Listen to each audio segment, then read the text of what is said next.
Beyond the Wall of Sleep, by H.P. Lovecraft. I have frequently wondered if the majority of mankind ever paused to reflect upon the occasionally titanic significance of dreams, and of the obscure world to which they belong.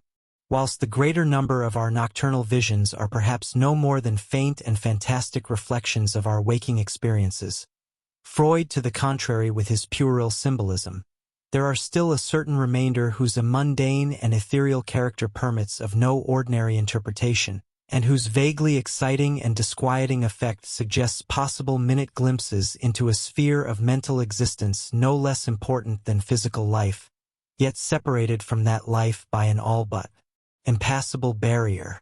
From my experience I cannot doubt but that man, when lost to terrestrial consciousness, is indeed sojourning in another and uncorporeal life of far different nature from the life we know, and of which only the slightest and most indistinct memories linger after waking. From those blurred and fragmentary memories we may infer much, yet prove little. We may guess that in dreams life, matter, and vitality, as the earth knows such things, are not necessarily constant, and that time and space do not exist as our waking selves comprehend them. Sometimes I believe that this less material life is our truer life, and that our vain presence on the terraqueous globe is itself the secondary or merely virtual phenomenon. It was from a youthful reverie filled with speculations of this sort that I arose one afternoon in the winter of 1900 to 1901, when to the state psychopathic institution in which I served as an intern was brought the man whose case has ever since haunted me so unceasingly.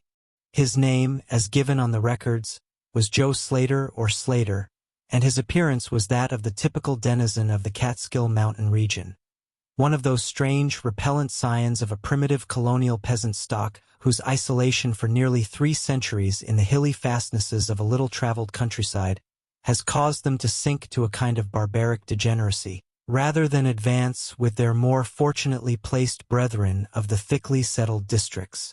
Among these odd folk, who correspond exactly to the decadent element of white trash in the South, law and morals are non-existent, and their general mental status is probably below that of any other section of the Native American people.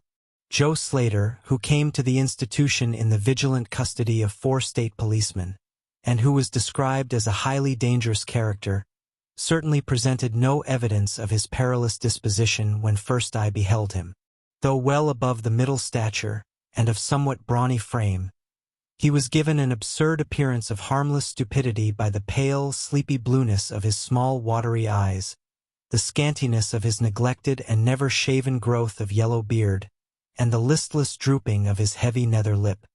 His age was unknown, since among his kind neither family records nor permanent family ties exist, but from the baldness of his head in front, and from the decayed condition of his teeth, the head surgeon wrote him down as a man of about 40.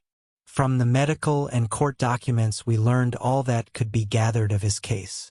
This man, a vagabond, hunter, and trapper, had always been strange in the eyes of his primitive associates. He had habitually slept at night beyond the ordinary time, and upon waking would often talk of unknown things in a manner so bizarre as to inspire fear even in the hearts of an unimaginative populace. Not that his form of language was at all unusual, for he never spoke save in the debased patois of his environment. But the tone and tenor of his utterances were of such mysterious wildness that none might listen without apprehension. He himself was generally as terrified and baffled as his auditors, and within an hour after awakening would forget all that he had said, or at least all that had caused him to say what he did, relapsing into a bovine, half-amiable normality like that of the other hill-dwellers. As Slater grew older, it appeared, his matutinal aberrations had gradually increased in frequency and violence, till about a month before his arrival at the institution had occurred the shocking tragedy which caused his arrest by the authorities. One day near noon, after a profound sleep begun in a whiskey debauch at about 5 of the previous afternoon, the man had roused himself most suddenly, with ululations so horrible and unearthly that they brought several neighbors to his cabin, a filthy sty where he dwelt with a family as indescribable as himself. Rushing out into the snow, He had flung his arms aloft and commenced a series of leaps directly upward in the air, the while shouting his determination to reach some big cabin with brightness in the roof and walls and floor, and the loud, queer music far away. As two men of moderate size sought to restrain him, he had struggled with maniacal force and fury, screaming of his desire and need to find and kill a certain thing that shines and shakes and laughs. At length, after temporarily felling one of his detainers with a sudden blow, he had flung himself upon the other in a demoniac ecstasy of bloodthirstiness, shrieking fiendishly that he would jump high in the air and burn his way through anything that stopped him. Family and neighbors had now fled in a panic, and when the more courageous of them returned, Slater was gone, leaving behind an unrecognizable pulp-like thing that had been a living man but an hour before. None of the mountaineers had dared to pursue him, and it is likely that they would have welcomed his death from the cold. But when several mornings later they heard his screams from a distant ravine, they realized that he had somehow managed to survive, and that his removal in one way or another would be necessary. Then had followed an armed searching party whose purpose, whatever it may have been originally, became that of a sheriff's posse after one of the seldom popular state troopers had by accident observed, then questioned and finally joined the seekers. On the third day Slater was found unconscious in the hollow of a tree and taken to the nearest jail, where alienists from Albany examined him as soon as his senses returned. To them he told a simple story. He had, he said, gone to sleep one afternoon about sundown after drinking much liquor. He had awaked to find himself standing bloody-handed in the snow before his cabin, the mangled corpse of his neighbor Peter Slater at his feet. Horrified, he had taken to the woods in a vague effort to escape from the scene of what must have been his crime. Beyond these things he seemed to know nothing, nor could the expert questioning of his interrogators bring out a single additional fact. That night Slater slept quietly, and the next morning he wakened with no singular feature save a certain alteration of expression. Dr. Barnard, who had been watching the patient, thought he noticed in the pale blue eyes a certain gleam of peculiar quality, and in the flaccid lips an all but imperceptible tightening, as if of intelligent determination. But when questioned, Slater relapsed into the habitual vacancy of the mountaineer, and only reiterated what he had said on the preceding day. On the third morning occurred the first of the man's mental attacks. After some show of uneasiness in sleep, he burst forth into a frenzy so powerful that the combined efforts of 4 men were needed to bind him in a straitjacket. The alienists listened with keen attention to his words, since their curiosity had been aroused to a high pitch by the suggestive yet mostly conflicting and incoherent stories of his family and neighbors. Slater raved for upward of 15 minutes, babbling in his backwoods dialect of great edifices of light, oceans of space, strange music, and shadowy mountains and valleys. But most of all did he dwell upon some mysterious blazing entity that shook and laughed and mocked at him.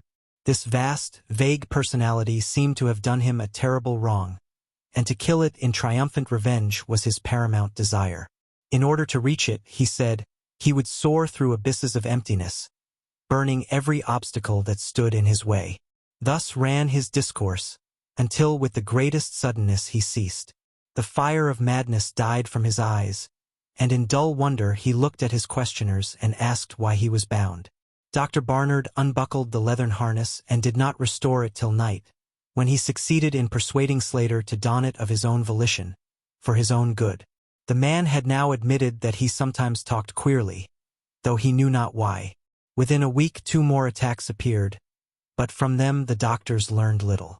On the source of Slater's visions they speculated at length, for since he could neither read nor write, and had apparently never heard a legend or fairy tale, his gorgeous imagery was quite inexplicable. That it could not come from any known myth or romance was made especially clear by the fact that the unfortunate lunatic expressed himself only in his own simple manner. He raved of things he did not understand and could not interpret, things which he claimed to have experienced, but which he could not have learned through any normal or connected narration. The alienists soon agreed that abnormal dreams were the foundation of the trouble. Dreams whose vividness could for a time completely dominate the waking mind of this basically inferior man. With due formality Slater was tried for murder, acquitted on the ground of insanity, and committed to the institution wherein I held so humble a post.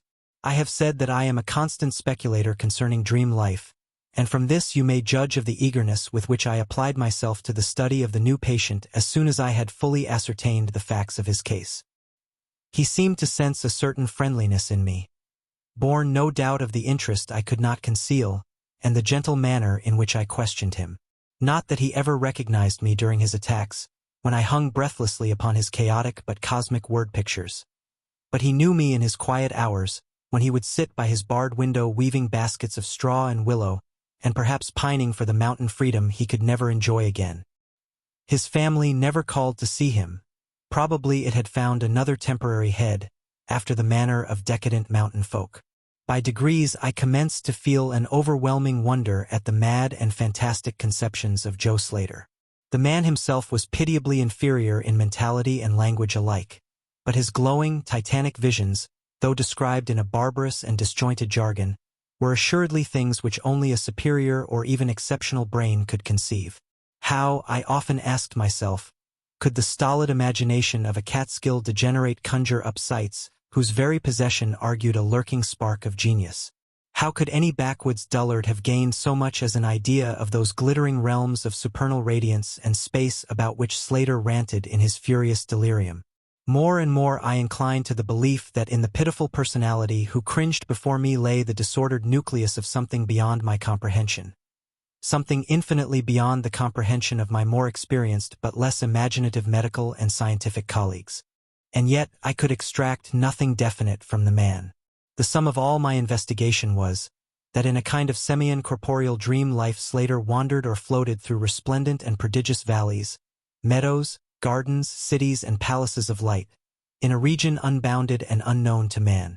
That there he was no peasant or degenerate, but a creature of importance and vivid life, moving proudly and dominantly, and checked only by a certain deadly enemy, who seemed to be a being of visible yet ethereal structure, and who did not appear to be of human shape, since Slater never referred to it as a man, or as aught save a thing. This thing had done Slater some hideous but unnamed wrong, which the maniac, if maniac he were, yearned to avenge.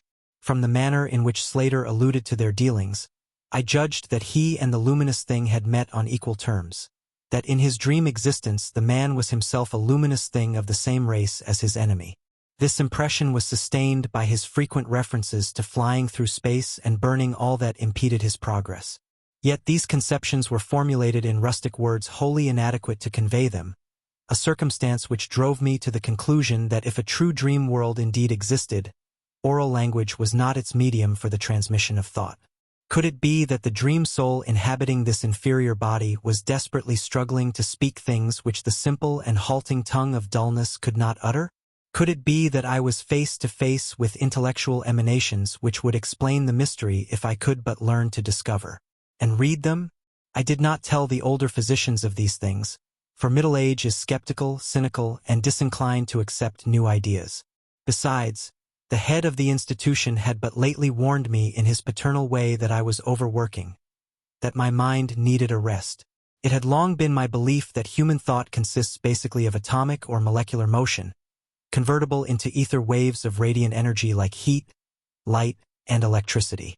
This belief had early led me to contemplate the possibility of telepathy or mental communication by means of suitable apparatus, and I had in my college days prepared a set of transmitting and receiving instruments somewhat similar to the cumbrous devices employed in wireless telegraphy at that crude, pre-radio period.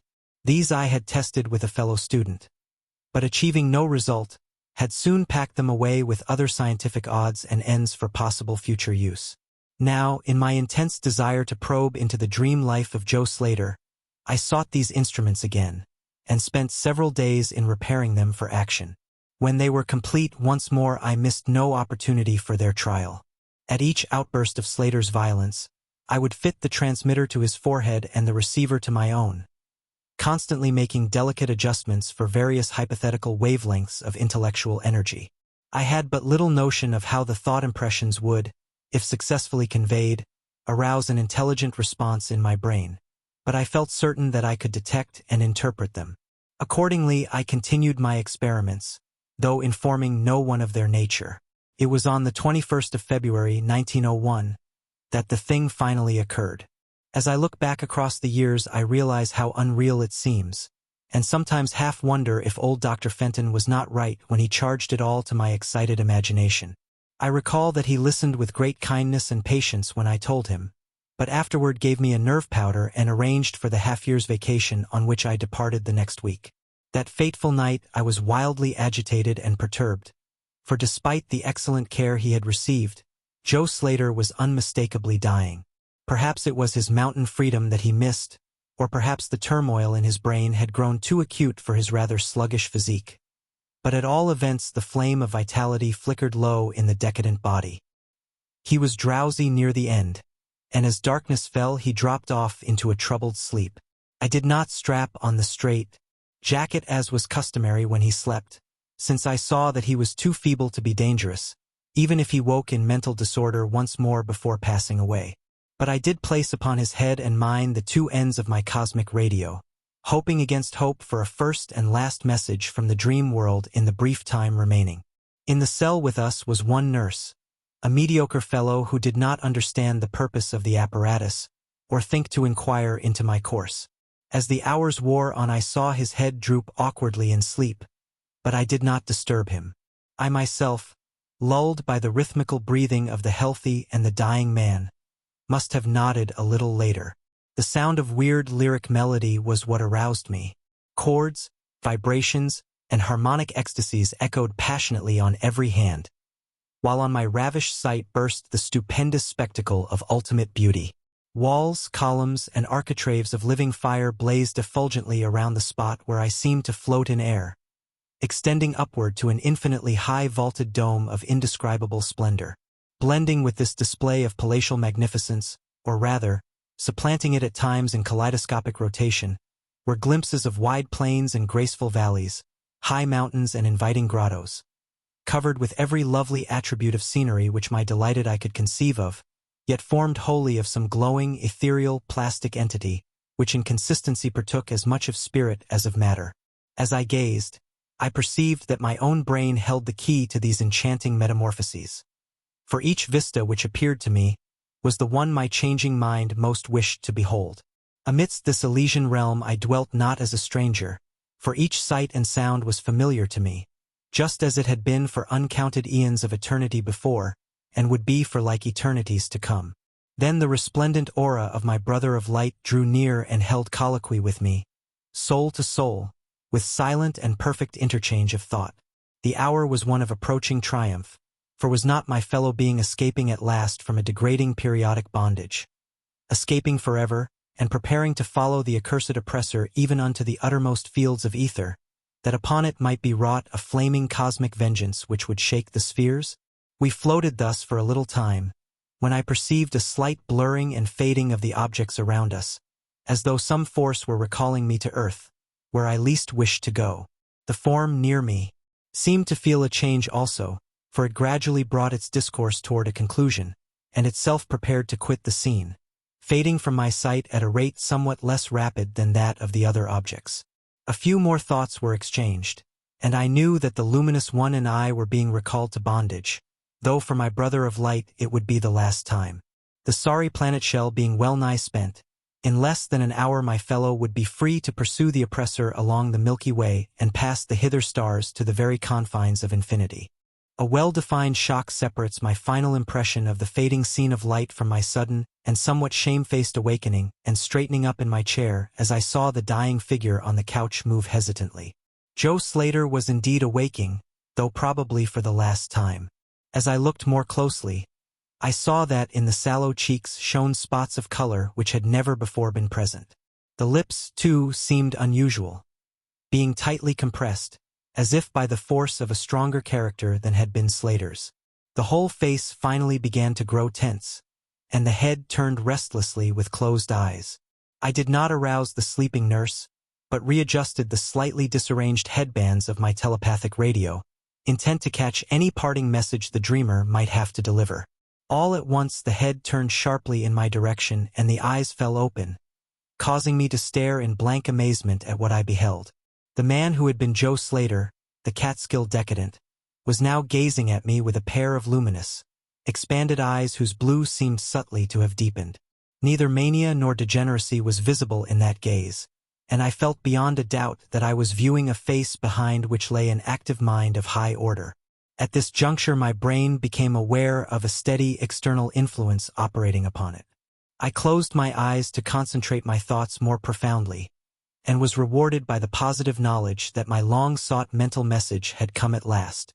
Each transmitted idea formed rapidly in my mind, and though no actual language was employed, my habitual association of conception and expression was so great that I seemed to be receiving the message in ordinary English. "Joe Slater is dead," came the soul-petrifying voice or agency from beyond the wall of sleep. My opened eyes sought the couch of pain in curious horror, but the blue eyes were still calmly gazing, and the countenance was still intelligently animated. "He is better dead, for he was unfit to bear the active intellect of cosmic entity. His gross body could not undergo the needed adjustments between ethereal life and planet life. He was too much of an animal, too little a man. Yet it is through his deficiency that you have come to discover me, for the cosmic and planet souls rightly should never meet. He has been my torment and diurnal prison for 42 of your terrestrial years. I am an entity like that which you yourself become in the freedom of dreamless sleep. I am your brother of light, and have floated with you in the effulgent valleys. It is not permitted me to tell your waking earth self of your real self, but we are all roamers of vast spaces and travelers in many ages. Next year I may be dwelling in the dark Egypt which you call ancient, or in the cruel empire of Sanchan which is to come 3,000 years hence. You and I have drifted to the worlds that reel about the red Arcturus, and dwelt in the bodies of the insect philosophers that crawl proudly over the fourth moon of Jupiter. How little does the earth self know of life and its extent. How little, indeed, ought it to know for its own tranquility. Of the oppressor I cannot speak. You on earth have unwittingly felt its distant presence. You who without knowing idly gave to its blinking beacon the name of Algol, the demon star. It is to meet and conquer the oppressor that I have vainly striven for eons, held back by bodily encumbrances. Tonight I go as a nemesis bearing just and blazingly cataclysmic vengeance. Watch me in the sky close by the demon star.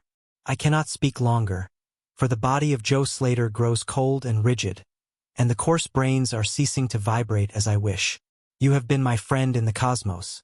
You have been my only friend on this planet, the only soul to sense and seek for me within the repellent form which lies on this couch.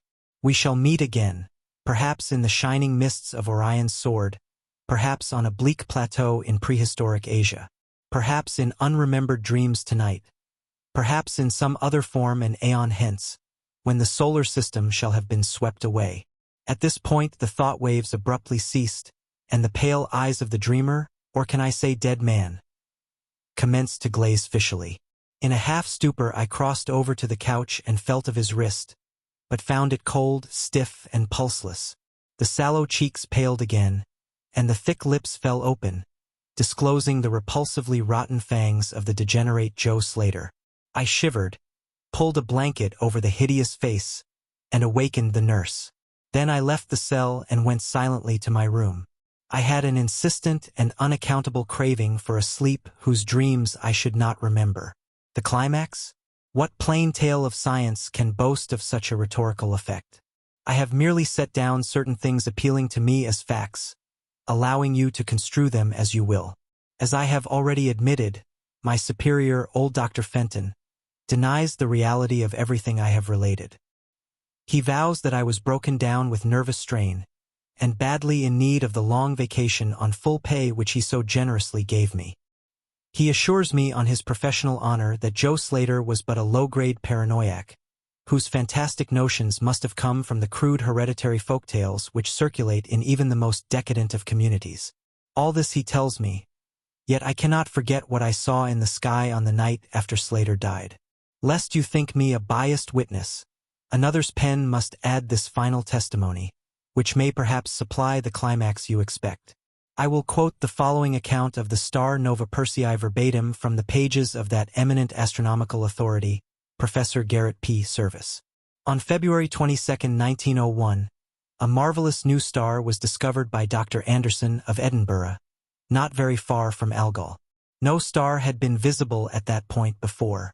Within 24 hours, the stranger had become so bright that it outshone Capella. In a week or two it had visibly faded, and in the course of a few months it was hardly discernible with the naked eye.